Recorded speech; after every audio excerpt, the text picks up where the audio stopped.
तो दोस्तों अब फाइनली हमारे तेजस को लेकर कुछ अपडेट्स यहाँ पर निकल कर आए हैं और अब जो अपडेट निकल कर आया है वो है यहाँ पर जी कंपनी की तरफ से निकल कर आया है। आप सभी को पता है कि जी कंपनी की तरफ से तेजस को फॉरवर्ड करने के लिए इंजन को प्रदान किया जा रहा है और इसी इंजन के ऊपर आज एक बड़ा अपडेट निकल कर आया है। और आपको बता दें कि जनरल इलेक्ट्रिक की तरफ से यहाँ पर बताया गया है कि एमआरओ फैसिलिटी भारत के अंदर ही एस्टेब्लिश की जाएगी। तो दोस्तों सबसे पहले ये जान लेते हैं कि F404 और F414 ये दोनों अलग अलग इंजन है। F404 जो इंजन है वो हमारे तेजस MK1A के अंदर यूज किया जा रहा है। साथ में अब यहाँ पर अपडेट दिया जा रहा है कि इसी इंजन को लेकर जनरल इलेक्ट्रिक की तरफ से ये कहा गया है कि भारत के अंदर एक एमआरओ फैसिलिटी यहाँ पर एस्टेब्लिश किया जाएगा। और वहीं दूसरी तरफ अगर देखा जाए तो जनरल इलेक्ट्रिक F414 इंजन को लेकर भारत के साथ डील कर चुकी है और बहुत ही जल्द इसका प्रोडक्शन भारत के अंदर में किया जाएगा।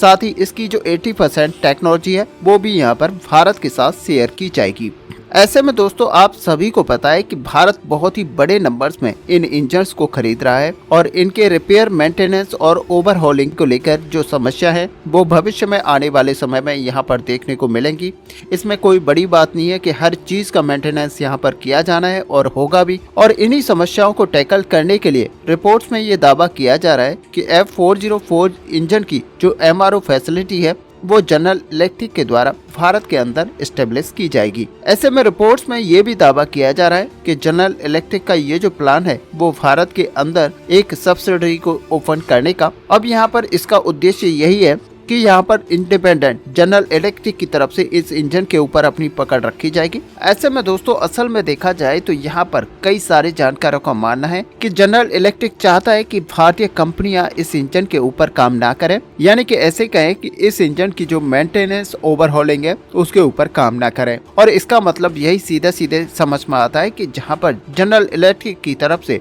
इंजन के ऊपर पूरी पकड़ बनाने को लेकर ये सब किया जा रहा है।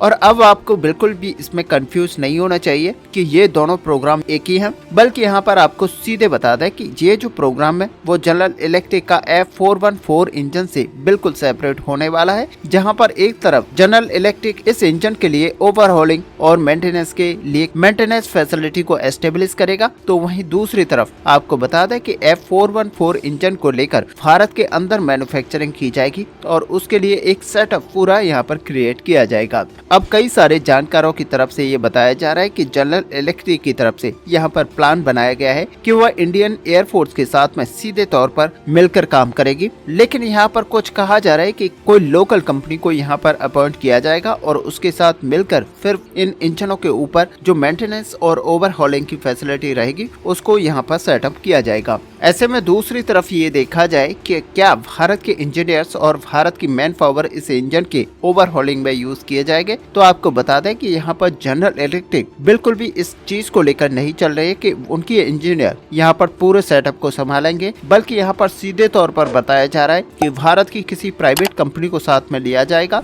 और फिर जो इंजीनियर्स और मैन पावर भारत की रहेगी वो इसमें काम करेगी। और साथ ही आपको बता दें कि यहाँ पर जनरल इलेक्ट्रिक का आगे का प्लान ये है कि जो स्पेयर पार्ट्स जो कि लगातार भारत को अमेरिका से इंपोर्ट करने पड़ते हैं उनको यहाँ पर लोकली प्रोड्यूस किया जाए और ऐसे में यहाँ पर कोई प्राइवेट कंपनी को चूज किया जाएगा जो कि ये सारे स्पेयर पार्ट्स को बनाकर तैयार करेगी। और ऐसे में दोस्तों अगर आसान शब्दों में बात की जाए तो यहाँ पर इम्पोर्टेंट स्पेयर पार्ट्स हैं उनको बार बार इम्पोर्ट ना करना पड़े, इसलिए यहाँ पर लोकल प्रोडक्शन को लेकर बात की जा रही है। और दोस्तों सच मानिए कि अगर ये कोलैबोरेशन आगे बढ़ता है और भारतीय प्राइवेट कंपनियां इसके अंदर इंटरेस्ट लेती हैं और साथ ही जनरल इलेक्ट्रिक किसी ऐसी प्राइवेट कंपनी को चूज करके इस पूरे प्रोग्राम के अंदर इंसर्ट कर लेती है, तो फिर आगे आने वाले समय में ये इसके कई सारे फायदे होंगे, जैसे कि इंडियन एयरफोर्स और जनरल इलेक्ट्रिक के बीच में जो आपसी इंटरेक्शन है वो काफी आसान होगा और इंडियन एयरफोर्स अपनी जरूरतों के हिसाब से इंजन के अंदर जो रिप्लेसेबल पार्ट्स हैं ये बिना किसी डिले के करवा सकेगी। लेकिन एक पॉइंट ऑफ टाइम पर यह भी सच है कि यहाँ पर ये चीजें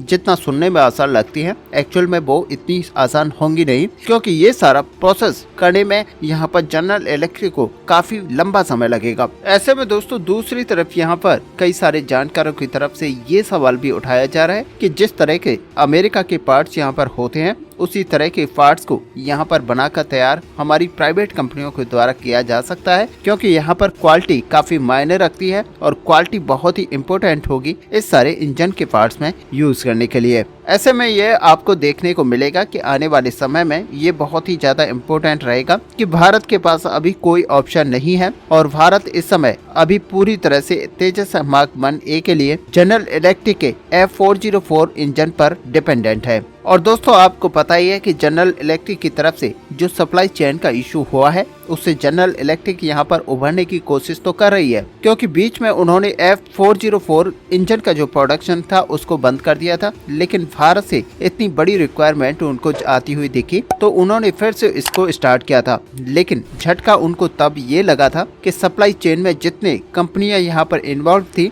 उनमें से कई सारी कंपनियों ने यहाँ पर काम करना बंद कर दिया था, लेकिन किसी तरह उन कंपनियों को यहाँ पर जनरल इलेक्ट्रिक कंपनी की तरफ से राजी किया गया है और 20 इंजन प्रति वर्ष के हिसाब से यहाँ पर भारत को डिलीवर करने की बात कही गई है। वहीं दोस्तों अगर HAL की बात की जाए तो यहाँ पर हमारे जो वायुसेना के प्रमुख हैं वो यहाँ पर इस फैसिलिटी से ज्यादा संतुष्ट नहीं है, क्योंकि बताया ये जा रहा है कि HAL की जो कैपेसिटी है वो लगातार उतनी ही बनी हुई है, बल्कि कभी कभी और भी ज्यादा डाउन जाती है। और ऐसे में भारतीय वायुसेना को जितने फाइटर जेट्स की यहाँ पर ईयर के हिसाब से जरूरत है वो कैपेसिटी यहाँ पर बढ़ती हुई दिखाई नहीं दे रही है। ऐसे में दोस्तों ये बताया गया था कि नासिक की जो प्रोडक्शन लाइन है वो जब एक्टिव हो जाएगी तो 24 एयरक्राफ्ट प्रति वर्ष के हिसाब से यहाँ पर बनाए जाएंगे और ऐसे में यही जनरल इलेक्ट्रिक यहाँ पर सही समय पर इंजन उचित मात्रा में डिलीवर नहीं कर पाती है तो इससे सीधे तौर पर तेजस का जो प्रोडक्शन कैपेसिटी है वो यहाँ पर डाउन होता हुआ दिखाई देगा। हालांकि कुछ लोगों का यहाँ पर मानना है कि 24 एयरक्राफ्ट प्रति वर्ष का जो प्रोडक्शन कैपेसिटी है उसको प्राप्त करने में हमें काफी टाइम लगने वाला है, क्योंकि हमें अभी इनिशियली जो नासिक के प्रोडक्शन लाइन है यहाँ पर तैयार करना पड़ेगा। और ऐसे में यहाँ पर उम्मीद जताई जा रही है कि जब इस प्रोडक्शन लाइन को कंप्लीट कर लिया जाएगा तो जनरल इलेक्ट्रिक कोई न कोई रास्ता यहाँ पर सेटअप कर लेगा और इसके लिए ज्यादा इंजनों की यहाँ पर प्रोडक्शन लाइन सेटअप कर ली जाएगी। और अब दोस्तों आपको बता दें कि यहाँ पर जो तेजस MK-1A का पहला एयरक्राफ्ट है वो अब अपनी उड़ान भरने के लिए तैयार है और यहाँ पर बताया जा रहा है कि इस महीने के एंड में इस उड़ान को कंप्लीट कर लिया जाएगा। उसके बाद में मई महीने में ये बताया जा रहा है कि पहली स्क्वाड्रन तेजस मार्क 1A की है, इसको राजस्थान में डिप्लॉय किया जाएगा, जिससे कि भारतीय वायुसेना की जो ताकत है वो कई गुना यहाँ पर बढ़ जाएगी। वर्ष 2021 में भारत ने 83 तेजस मार्क 1A के ऑर्डर्स को प्लेस किया था। वहीं अभी 30 नवंबर 2023 को डिफेंस एक्विजिशन काउंसिल की तरफ से एडिशनल 97 एयरक्राफ्ट को लेकर यहाँ पर मंजूरी दी गई है, जो कि हमारी वायुसेना के लिए बहुत ही ज्यादा इम्पोर्टेंट है। हालांकि कुछ अपडेट्स की यहाँ पर बात की जाए तो इन अपडेट के हिसाब से जो फेज 2 के एयरक्राफ्ट हैं इनमें कुछ मेजर अपडेट्स यहाँ पर आपको देखने को मिलेंगे जो कि इनके कॉकपिट में होंगे। और पहला जो संभावित अपडेट यहाँ पर बताया जा रहा है वो इसके सेकंड फेज में होने वाला है, एक लार्ज एरिया डिस्प्ले। ऐसे में दोस्तों हम सभी जानते हैं कि अभी तेजस मार्क 1A के अंदर मल्टी फंक्शनल डिस्प्ले देखने को मिलेगी, लेकिन फेज 2 होगा उसमें एक लार्ज एरिया डिस्प्ले को प्रपोज किया गया है। और दोस्तों आपको बता दें कि लार्ज एरिया डिस्प्ले है ये तेजस मार्क 2 से बोरो की गई है और बताया ये भी जा रहा है कि हमारी वायुसेना की तरफ से भी इसके अंदर इंटरेस्ट जताया जा रहा है।